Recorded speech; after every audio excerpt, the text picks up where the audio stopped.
Hi everybody, welcome back to another video. I am so excited to talk to you about these new pens that have come into my life recently. The middle part of this video is going to be my first impressions and my unboxing of the KOLO Tino raw brass fountain pen. There's a store called Top Drawer that is located down the street from me here in Boston on Newbury Street. I've walked into the store so many times and tried out this Tino, and I was always intrigued by it. It's a unique shape. It's absolutely beautiful. And recently it came to my attention that KOLO was going to be launching their Tino pen in some of the stores that we are more familiar with. My friend Alexandra introduced me to one of the reps at KOLO, Scott. He sent me this raw brass pen to try. And I think it's pretty amazing, as you'll see in the unboxing. I've had some time to really use this pen, and I have a few more thoughts on it, so be sure to stay to the end of the video where I'll kind of give a recap, a little updated view on my pen, which I absolutely love. I loved it when I opened it. I still love it, but I have a little bit more insight about the pen now that I've been using it for a few weeks. Also, you will see in the video that I mentioned wanting to try out one of their acrylic pens. If you saw my video from the Chicago Pen Show, you'll know that I did in fact pick up this limited edition beautiful pen called the Mother, which was sold at the KOLO booth during the Chicago Pen Show. I really wanted to try the acrylic because the weight of the raw brass is very unique. It's, I think, the heaviest pen that I have in my collection. So let's just cut to the unboxing. I'll meet you back here after the unboxing and I'll talk a little bit more about my experience now that I've had a chance to try both the brass and the acrylic pen. See you back in a little bit. Here is the KOLO pen that I received today. I haven't been this excited about a pen design in a while. I've admired this pen for a long time and I'm just so excited that I have it. I really appreciate the minimal packaging. And it also does come with this beautiful little canvas sleeve. It's just perfectly minimal. So inside the box, it just says, "Say hello to Tino." The one that was sent to me is in raw brass. It is just gorgeous. The KOLO Tino is a testament to the elegance of minimalism, designed to conquer new frontiers without sacrificing ergonomic excellence. Its compact form slips easily into pocket or pen case, balanced perfectly in hand, yet never diminishing its gravitas. A nod to the opulence of 20th century Art Deco, the pen's modern silhouette is a quiet symphony of form and function. So this has a German Schmidt nib, and oh, look at how this kind of pops open like this. It's really nice. It's got the K for KOLO, and here is this gorgeous design. I will put on the screen how much this weighs because I would go as far as to say this is probably my heaviest pen, or definitely one of them. What's so incredible is just how wonderfully balanced it is. You don't need a clip for this pen because it has this, triangular shape. It won't roll around. So the way that this works is it just opens like that. There's no threading here that you need to worry about, but it's kind of fun because you can just kind of twist. Plus the weight of it is just, it's something I can't describe. I really am excited to try an acrylic version. They have beautiful Italian acrylic pens as well. I just think one is not going to be enough for me. Okay, so you open it like this. Here's your Schmidt nib. I believe I have a medium. It's pretty juicy. It was just a beautiful writer right out of the box. If you are a fan of Benu pens, they also use Schmidt nibs. This is one of the smaller sizes. And this just pops right on the back here. And you can, you can line it up however you want. So when you hold the pen, it is really incredibly balanced in the hand. And it just kind of sits there. It's not going anywhere. It's not back heavy because it's not super long. And I do have some other pens to compare it to, but I just wanted to show you what it looks like. I hold my pens pretty weird. I have an odd grip, but this almost lends itself to a proper grip for me because usually my thumb kind of comes over. I don't know, perhaps this is like making me a better writer because I'm holding it the right way and it's very comfortable. Before I do the writing sample, I just wanted to show you this beautiful handout. These are all of the other pens that they offer. These are going to be available on Atlas as well. You can get them online at Top Drawer. Just beautiful. The Top Drawer store is gorgeous. There's one on Newbury Street, which is literally like a 10-minute walk from our condo.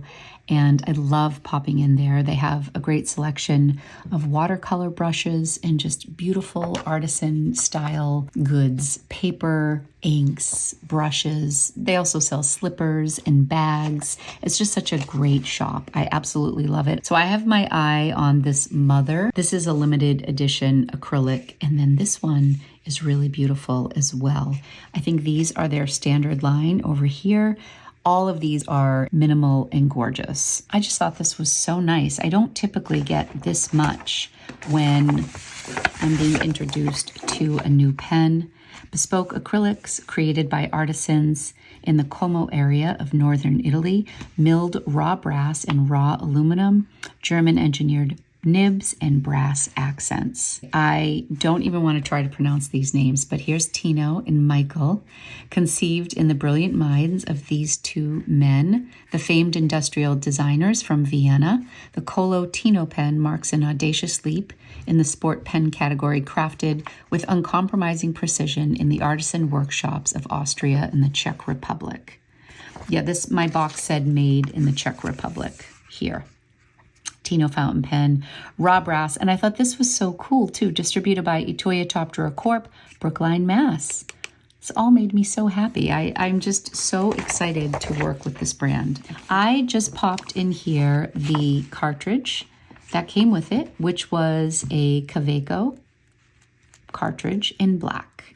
And it just seemed appropriate because this is such a minimal, gorgeous design. I wanted no frills, so I just popped that in there. And then this just twists on like that. So easy peasy.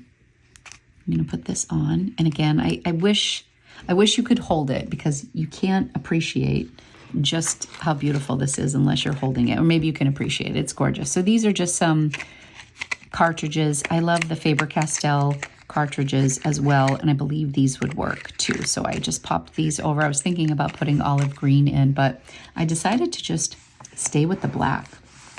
Oh no, there goes my thumb. I'm holding it the wrong way still when I go to write. I thought there was hope for me.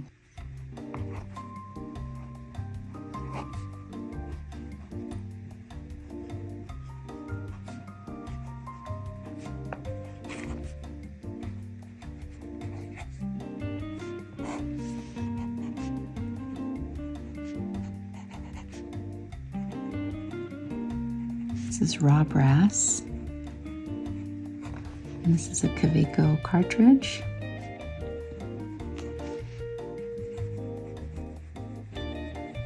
It is so smooth. Here's what is really interesting about this, and it's something I've never experienced, and I have over 100 pens, and I mean this.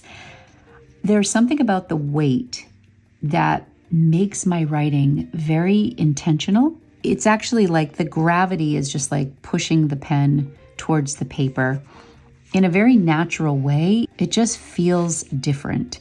And it's not back heavy because you can see, it rests here. It's not like it's pushing back. It's super comfortable. And so I don't know if that's making my lines a little more broad. Because of the weight, I'm pushing down a little bit. I always have to remind myself not to like grip my fountain pens too tightly because you don't need to. I believe this is a medium nib. You can tell because it's very juicy. It is so smooth. It's such a beautiful pen. Now, if you take this off, it does become pretty small, but manageable. You could use this as a paperweight on this side. And you could still write with this, depending on the size of your hands. I think I have average size hands for a woman. If you have tiny hands, I would say you'd have no problem. And if you have large hands, this could definitely be an issue, but without cap or unposted. I just noticed today I just kept reaching for this. Again, that just slides in here, so there's no threading there. And none here. And it just snaps on. And sometimes I'll turn this until I feel like it's really smooth on all sides. It is just such a sharp looking pen. Absolutely beautiful. I just want to show you some comparisons because I have two very popular brass pens here, and you can see them all lined up. So here we have the Kaweco brass. This is the Traveler's Company brass fountain pen, which I just picked up in California, which the timing was great because now I have these three beautiful brass pens and they're all very different. I did receive this KOLO as a gift. I'm not being paid for this. This is not sponsored. I am free to share with you exactly how I feel about this pen. I would say of the three of these, this is my least favorite. I don't know why I never bonded with my Kaweco brass, but look at how it's patinaed. That's pretty cool. It has patinaed quite nicely. Let's post all of these. This is new to me, so there's some newness bias, but I just love how easy this is. I actually want to put a little Traveler's leather string through here just to add a little spunk to this pen. I think I have Mont Blanc Toffee Brown in here, and it's just been great. I usually clip it to the elastic band that goes across my Traveler's notebook, which I do with my other Kaweco sports that I typically travel with. I feel like this is already starting to patina. That's a little bit longer and definitely more narrow of the three. If you like a more narrow pen, you might really enjoy the Travelers. All of the nibs look pretty comparable in size. I have a feeling that the KOLO is going to be longer than both of them, but I might be wrong. Well, it depends if you want to count this little nubby here. I don't think we're going to count that. Actually, they're all quite similar. They're really similar in length. It just feels like the KOLO is so much more substantial. And just for reference, since a lot of people have a TWSBI, that's that unposted. And then we'll do one more. Here is my Coffee Monsters Co., my SD. I feel like a lot of people have SDs and a lot of people have TWSBIs. This posted is actually is actually a tiny bit longer than my TWSBI unposted. And same with my Esterbrook SD. So this is a full-size pen when it is posted, and so compact when it's not posted. It's just tremendous. I just am very excited. I literally just got it today, so there's definitely some newness bias kicking in here. Like I said, I've just never had a writing experience like this before. The weight of this is really, really impressive. This is my old ink journal from a couple years ago that I never finished. So let's come back here.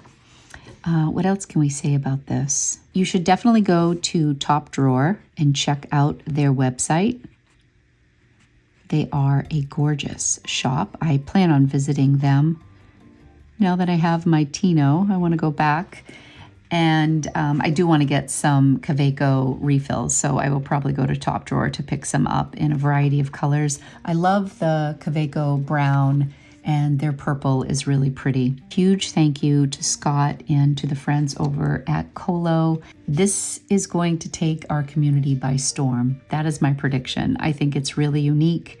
I'm really eager to try some of the Italian acrylics just to see the difference in the weight. It could be that I'm just really excited about this because of the weight of the brass. I look forward to seeing it patina. Let me know in the comments if you have any questions or if you have yourself tried the Tino before.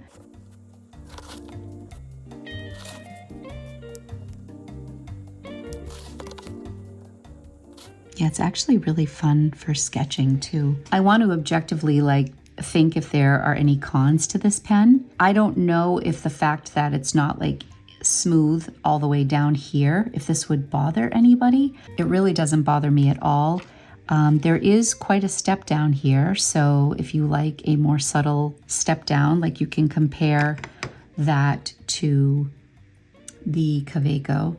It's much more dramatic than this. This somebody may prefer. Where do I hold it? When I hold it, I guess these two fingers fall here and then my thumb just goes over. So I find it to be super comfortable. And the nib is like butter. I don't know if I got lucky, but Schmidt nibs are typically really nice. What I would say is there was a lot of love put into this design, and I think it is an incredible addition to the pen community. And I'm so happy that we are going to see KOLOs in some of our favorite shops. Okay, that's it. I'm done gushing. Let me know your thoughts in the comments. All right, so clearly in my unboxing, you saw just how much I loved this raw brass pen.